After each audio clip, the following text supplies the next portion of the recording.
Ciné-série, bonjour. Je renoncerai pas à toi. C'est pas le moment de jouer les courageuses. C'est le moment d'être futée. Toute cette beauté, cette énergie, qu'est-ce qui la rend cohérente? Qu'est-ce qui l'empêche de n'être que des sons informes?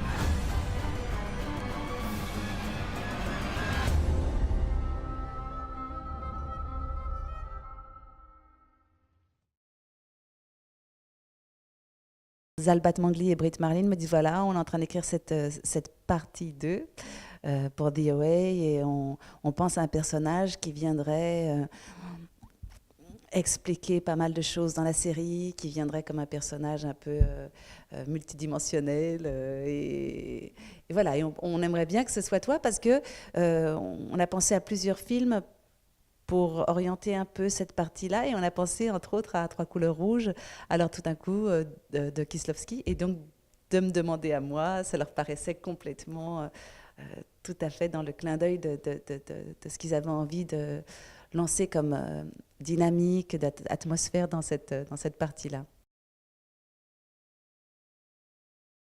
En fait, j'ai aucune information dans le sens que comment il arrive et comment il s'en va, ça c'est encore un mystère, mais il y a beaucoup de personnes qui rentrent et sortent dans l'histoire de cette façon-là aussi, hein. Comme si ça nous surgissait, même eux-mêmes surgissent dans une nouvelle réalité sans être préparés. Et ce qui les intéresse, je trouve, c'est plutôt de trouver au moment de jouer, une espèce de côté très quotidien. Je me souviens qu'il essayait vraiment de conversationnel, de très simple, et pour raconter des histoires complètement abracadabrantes. Mais donc, ce personnage peut très bien venir dans une autre saison, puisque effectivement, voilà, il voyage, c'est une voyageuse multidimensionnelle, donc elle peut tout à fait revenir. Et là, elle dit qu'elle est venue particulièrement pour les aider ou pour les orienter vers quelque chose. Donc que ce soit pour l'un ou pour l'autre, elle vient leur apporter, d'une façon un peu étrange, évidemment, voilà, une clé ou quelque chose qui va pouvoir les aider à poursuivre, en tout cas. Non, je ne leur ai pas posé de questions parce que je trouve que une des libertés de cette série, c'est qu'elle propose une liberté d'interprétation totale.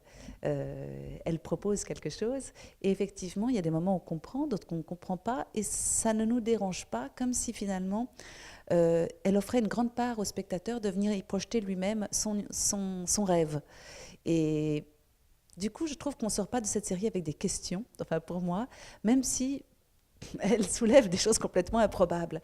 Mais ce que je trouvais très étonnant, et je l'ai encore ressenti hier quand je suis allée voir les 2 premiers épisodes sur grand écran ici à Série Mania, c'est de me dire, on nous emmène dans un monde complètement fou, on ressort dans la rue et on a l'impression de faire encore partie de ce monde. C'est-à-dire qu'il nous parle vraiment de ce qu'on vit quotidiennement, mais d'une façon complètement fantastique. C'est-à-dire que ce soit la violence, le désœuvrement, la perte de repères, l'emprisonnement peut-être aussi d'une certaine génération, et puis une échappée dans quelque chose de fou, de libre, d'une autre dimension. Moi, je trouve qu'il y a quelque chose c'est formidable parce que justement c'est fantastique et en même temps ça nous parle vraiment de nous aujourd'hui. Donc quand je sors quand je suis sortie, je me disais c'est fou parce que j'ai envie de regarder les autres épisodes et en même temps je me dis là je suis dans la rue, je me sens pas du tout étrangère au monde de DOA qui est complètement autre. On voit tout ce qui nous choque aujourd'hui, on voit tout ce qui nous heurte, tout ce qui nous violente. Et puis ça nous est retourné, mais d'une façon complètement autre, avec une espèce d'aspiration à autre chose, par le personnage d'ailleurs de Brit Marlin, qui est fondamental et qui crève l'écran et auquel on s'attache beaucoup. D'abord, Brit Marlin et Zalbat Mangli, c'est vraiment, pour moi, vraiment des artisans de la série, dans le sens que ils se sont toujours sentis assez libres d'ailleurs en travaillant avec Netflix, qui les a vraiment laissés un peu faire leurs choses comme ils l'entendaient, mais ils ont pris un temps assez incroyable parce que bon, ils ont le feu vert pour une saison, une fois que la saison est sortie. Mais ensuite, ils prennent vraiment le temps de, comment dire, d'écrire, de réfléchir. Ils ont un rythme assez lent, assez tranquille. Ce ne sont pas du tout des gens speed.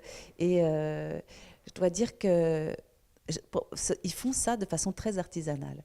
Je crois qu'ils se donnent cette possibilité, ça leur appartient, c'est leur histoire, d'une façon très indépendante.